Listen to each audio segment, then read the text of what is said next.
The distance between your two ears.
This was my 24th 100-miler.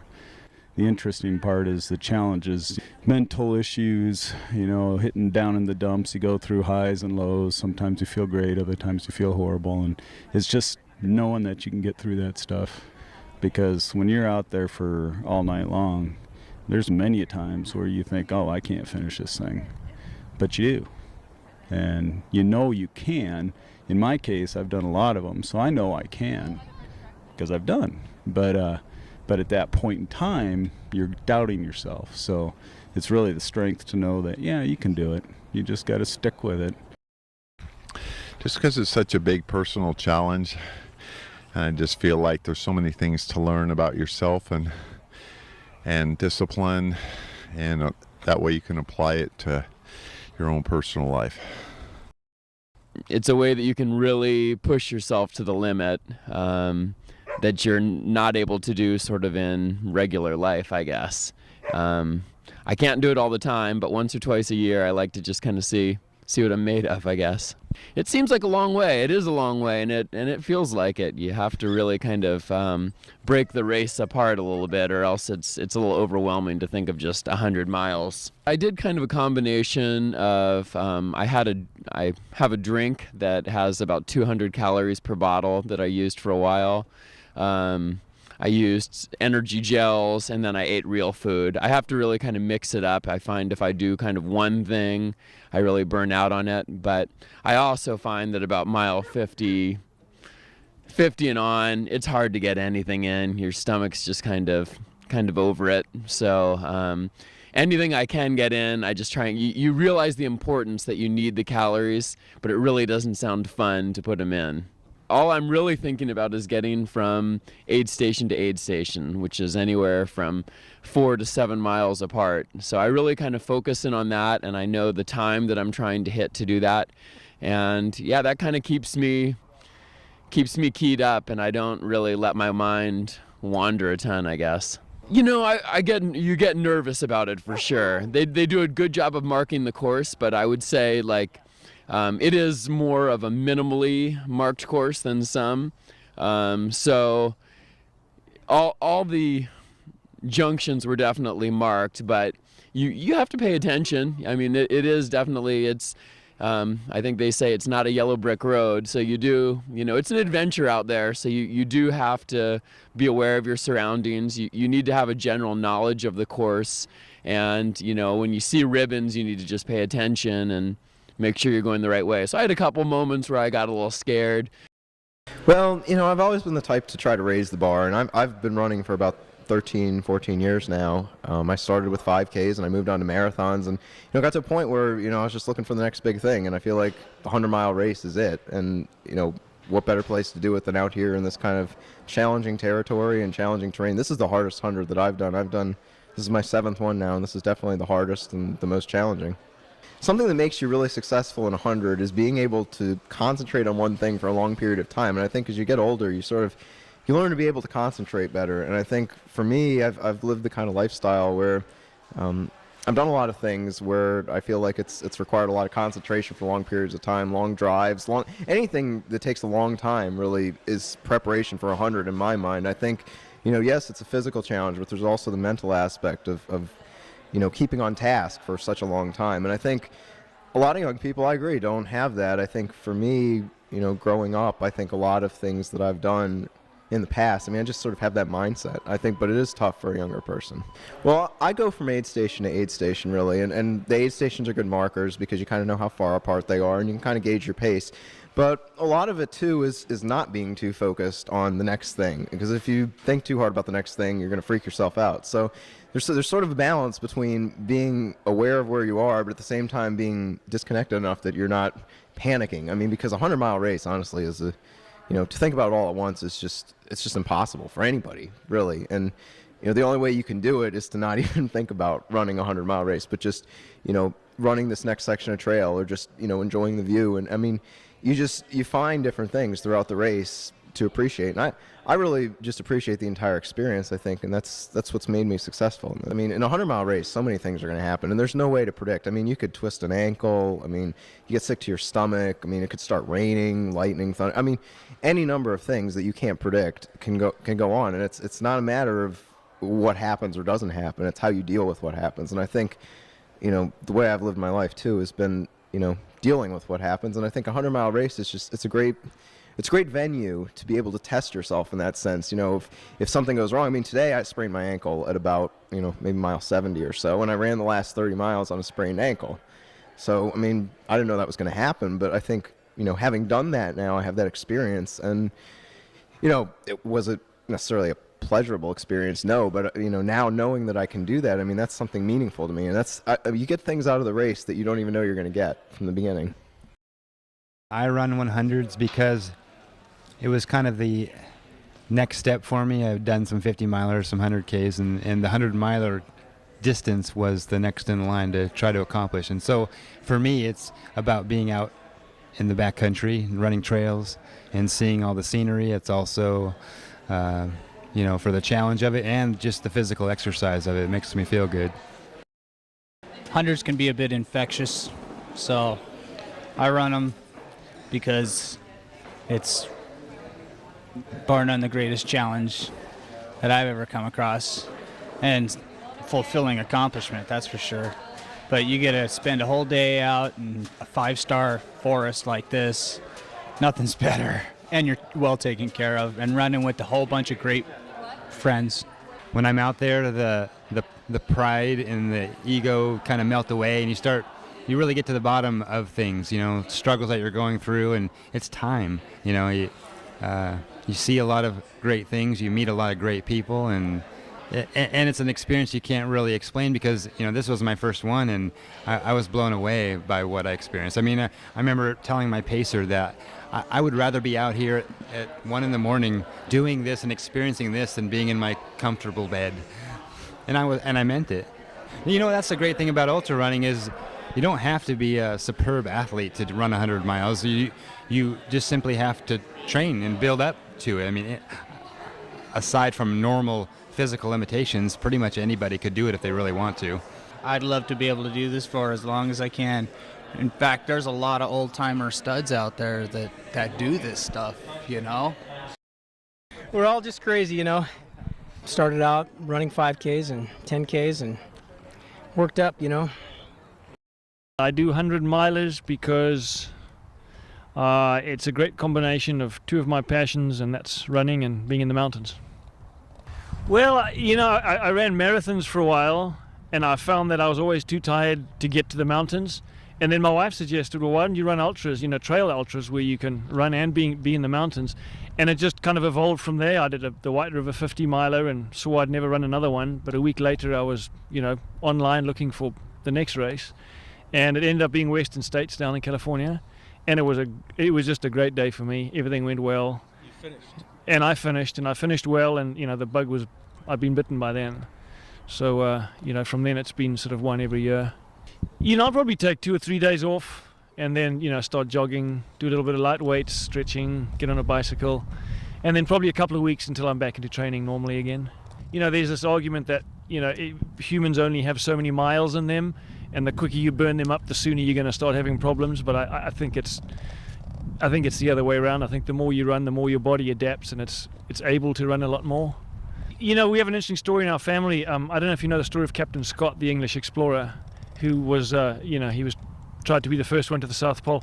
Well, on one of his initial expeditions, where he was just sort of wrecking out to figure things out, he had a geologist with him whose name was Captain Hartley Ferrer, and he's my great uncle. So I think it runs the kind of discovery, challenge, expedition kind of nature probably does run somewhere in our family. And I've just completed my first 100-miler because I can. I was trained enough to actually run it, and I never know if I'll be in this kind of shape again, so it became sort of a goal to finish one. So I've never run further than 50 miles until today. Well, when you meet other people who've done it, and you see how it sort of changes you when you sort of reach that human potential, and you see that other people who you run with can do it, and then it just sort of lights that fire. So you think, I bet I could do that too.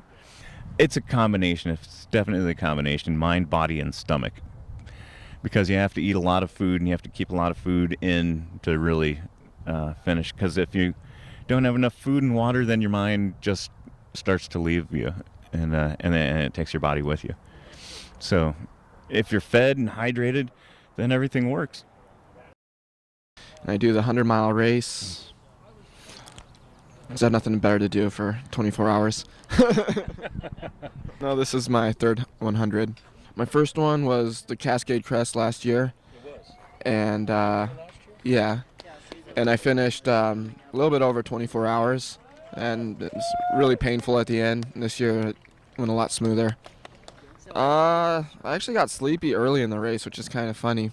Because like the first, like around mile 30 or 40, I was just, I kind of want to go back to the hotel and sleep. But then once my brother started pacing me through the night, then things got pretty good. I walked the uphills, hiked the uphills, so to save energy. And that's pretty much about it. I do 100-mile races because they're hard. And it challenges me to go beyond my limits. This is my 4th year here at Cascade Crest. The amount of stress in my life is a lot less because I run these types of events. I'm able to put things into perspective and see the big picture. The biggest thing I had to overcome is that after 81 miles, I got really sick. My stomach stopped working. I couldn't eat or drink, and then you don't have any energy. So I had to sit down and rest a little bit and try to recover, but you want to keep moving because the clock keeps ticking and people are passing you. Yeah, I fixed the problem. I stopped taking stuff that was bothering me, and I had some crackers, and eventually I came back around. I didn't have the energy I did before, but I was able to finish. I do 100 milers because it brings out kind of the raw emotions that just don't happen in day-to-day life. That you're out there, it's almost like in 24 hours I live an entire life because of the ebb and flow of the event.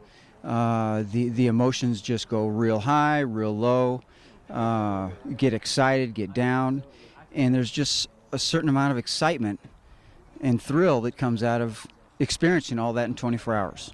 Just in terms of the discipline of getting through the race, I can apply that to our business, and I also spread that news among my colleagues in the business I'm in, to tell them how ultra running can kind of strengthen that the mindset, if you will. I run 100 milers because it's an amazing experience. It's challenging and it's rewarding and it's a lot of fun. Because it's 24 hours, you really get to know yourself well. You know, you spend a lot of time alone by yourself on the trails. It's beautiful. And you reach new levels inside yourself of how far you can go. I run 100 milers because I can and they can't. Wait a minute, who's they? Just about everybody else. I think there are probably 50, 60-year-olds who complete a 100-mile race every year. So I'd like to be one of that 50 rather than the other, 30 million. If you look over here, these are my best friends. These are the people that we run trails with, and I wouldn't trade that relationship for anything in the world. And I run 100-mile races because my friends do. Some shared experience. The shared experience is really important. So we all came out, rented a cabin together, had dinner together last night, and the most fun part of it all is to go back to the cabin afterwards and share stories about the different parts of the course that we all were on together, even though we weren't there at the same time. I do it because this is really, it's the spirit of the person. You find out, you're going to find out if you have what it takes, and you're going to find out what you're made of inside. This is a real good test, and it's a real test of a person. And that's why I do it, I volunteer, because you see that in these people when they finish, and you feel that when you finish one yourself. That's why I do it. Well, I think this is more a reflection of the kind of people that are here doing this. This didn't make them the people they are. They are this type of person, and they're able to do this because of that. Because you have to be very determined. You really have to want to finish. And that's the same thing with life. You have to be determined if you want to be good at something, don't you? You do, and that's what you see here. And this is genuine. None of this is made up or anything. You play it out on the line here. You lay everything on the line to finish this race. From the guy that finishes first to the guy that finishes last. I was out there just sweeping behind one of the guys that was last, and he is barely limping, and he's still the determination and drive to finish. It's just amazing to see.